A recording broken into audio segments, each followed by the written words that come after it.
দেখাত মিঠাইৰ দৰে এই পিঠাবিধ খাবলৈ বহুত বেছি ভাল লাগে।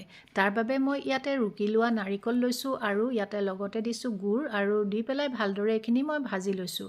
তাতে অকণমান ইলাচি পাউডাৰ খুন্দি দি দিলোঁ আৰু অকণমান সময় ভালদৰে ভাজি ল'ম। একেবাৰে লাডু বনোৱাৰ দৰে নাভাজিলেও হ'ব। তাৰপিছত বাউল এটাত মই ল'লোঁ ভাত খোৱা চাউলৰ শুকান পিঠাগুড়ি আৰু লগতে এচিকুটমান নিমখ দিলোঁ আৰু এতিয়া অকণমান কুহুমীয়া গৰম পানীৰে এইখিনি মই আটা মঠা দি মঠি ল'ম। অকণমান ঘিউ দি দিলোঁ।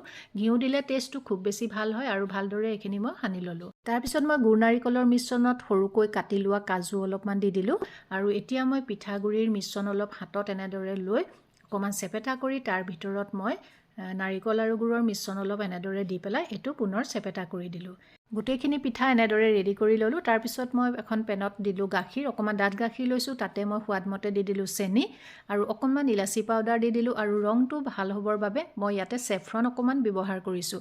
তাৰপিছত মই এতিয়া পিঠাখিনি তাতে দি দিলোঁ আৰু ৩-৪ মিনিটমান সময় উতলাৰ পিছতে মই গেছটো অফ কৰি দিলোঁ। দেখিবলৈ এই পিঠাবিধ মিঠাইৰ দৰে লাগে আৰু খাবলৈ সঁচাকৈয়ে বহুত বেছি ভাল লাগে এই পিঠাবিধ। আপোনালোকেও এবাৰ এনেদৰে বনাই খাই চাব।